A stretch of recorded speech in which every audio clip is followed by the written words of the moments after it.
Pak, saya tertarik tadi Bapak menyebut tentang tentara anak yang sekarang terlantar, dimarginalisasi. Ya. Itu bagaimana dengan trauma healing mereka Pak sekarang? Nah ini juga kan konflik mengajarkan kita, konflik sosial ini mengajarkan kita soal apa yang dinamakan dengan healing, dengan trauma healing. Konsep kita terhadap trauma healing selama ini kan sangat semacam medical treatment begitu ya, terkait dengan kondisi psikis individu yang di treatment seperti itu. Saya sendiri nggak sadar bahwa pendekatan community based yang saya lakukan punya dampak terhadap trauma healing. Ya, sampai seorang profesor dari Virginia University Seminary datang, dia sabbatical, terus dia ke sana. Nah, dia bilang saya ingin jalan dan ikuti, you punya kerjaan. Saya mau lihat, saya ambil sabbatical untuk datang dan lihat kerja yang community based ini seperti apa.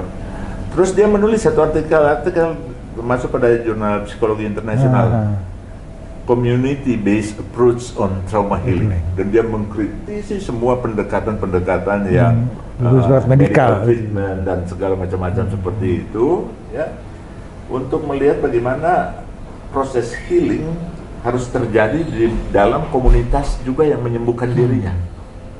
Ya.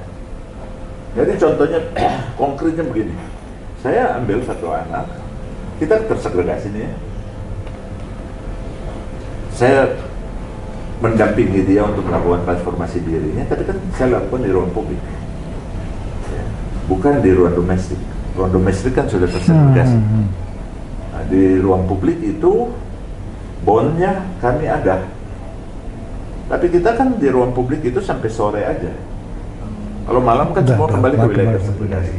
Di wilayah tersegregasi itu narasi dominannya bukan peace mungkin, tapi kemarahan, dendam. Ya.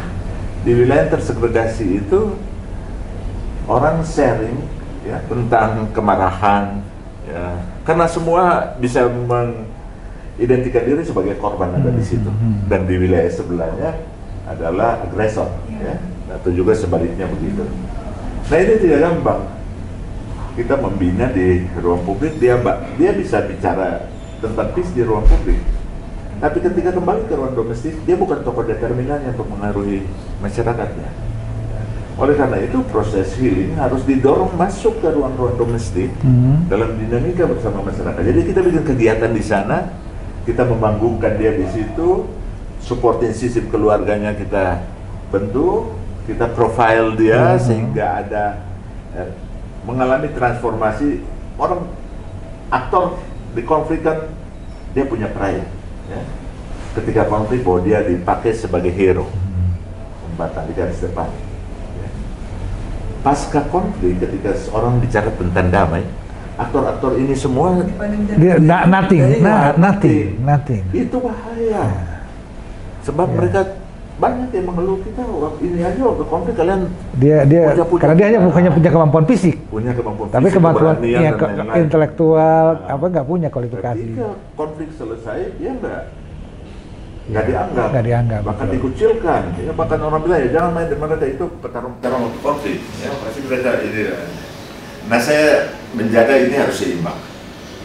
Jadi ketika selesai konflik, saya bikin dia sampai dia harus tetap punya posisi tawar yang tinggi sebagai peace activist.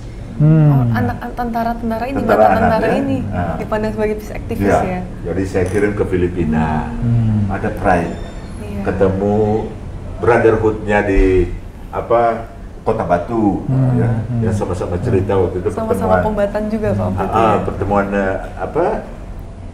civil society Asia waktu itu, kan ada pertemuan mereka kirim sama-sama kombatan yang sudah transformasi juga, ya. Saya kirim ikut kegiatan, saya minta media profiling dia dan lain-lain. Jadi posisi tawarnya imbang, dulu tetap dia dihitung, sekarang juga dia dihitung sebagai aktivis. Nah ini bisa mempengaruhi yang lain-lain begitu ya. Tetapi itu juga tetap tidak gampang. Ternyata trauma itu masuk terlalu dalam. Mereka membunuh dari usia kecil ya, 10 tahun udah ikut perang begitu. Mulai dari pakai katapel sampai mereka tahu pakai senjata organik, tahu membuat bom, dan lain-lain ya, dan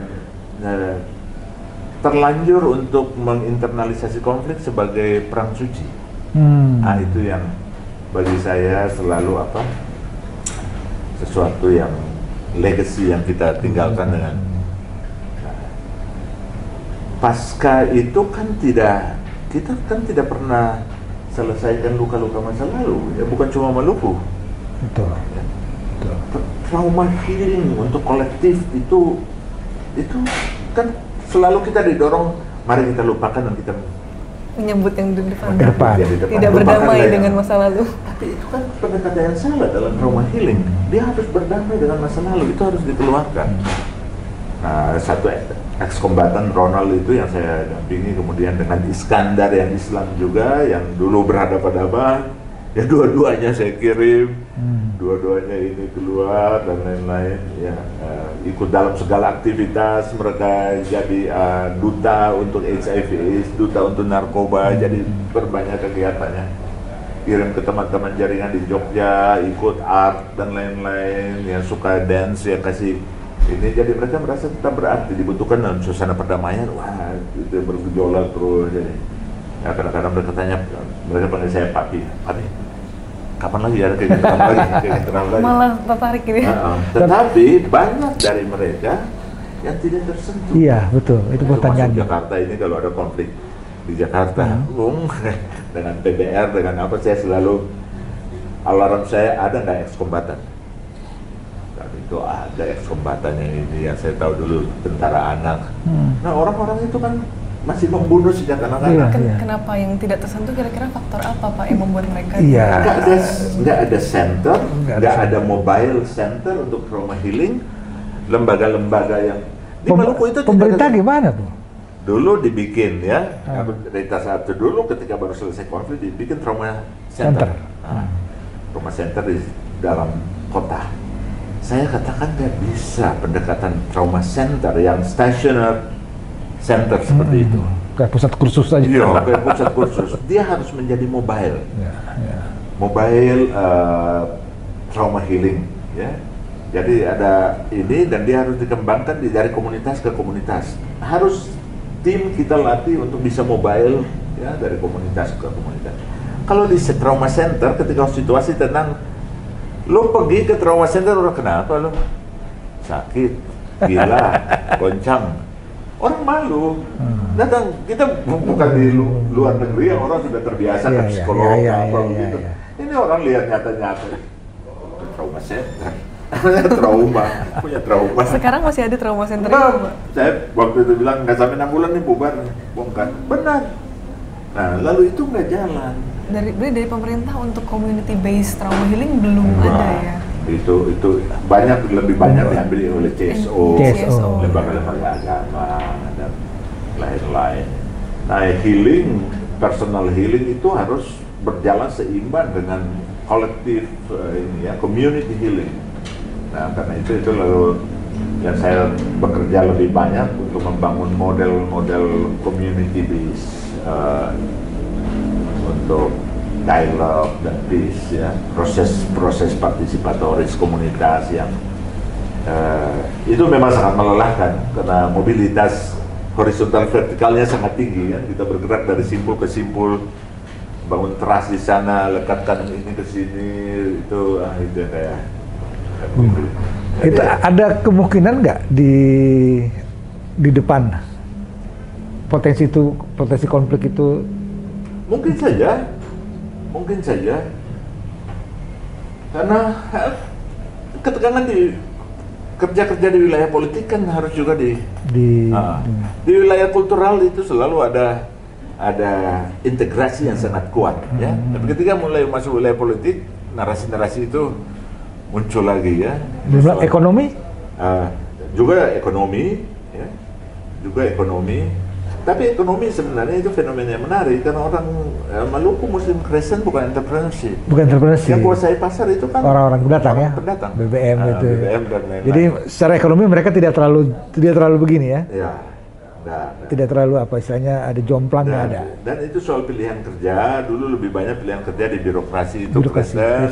Ya, Muslim itu ekonomi. Stagnasi ketika Belanda itu kan membuat wilayah sektor informal itu dikuasai oleh non-muslim.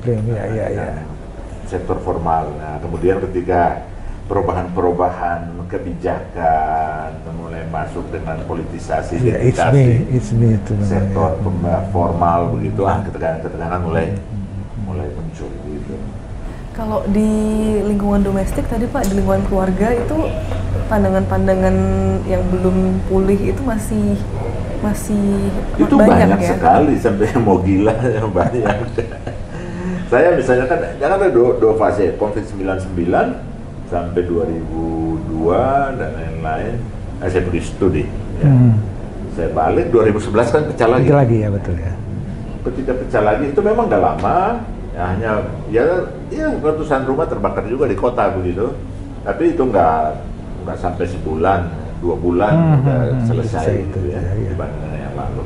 Cepat kartu pengamannya udah ada.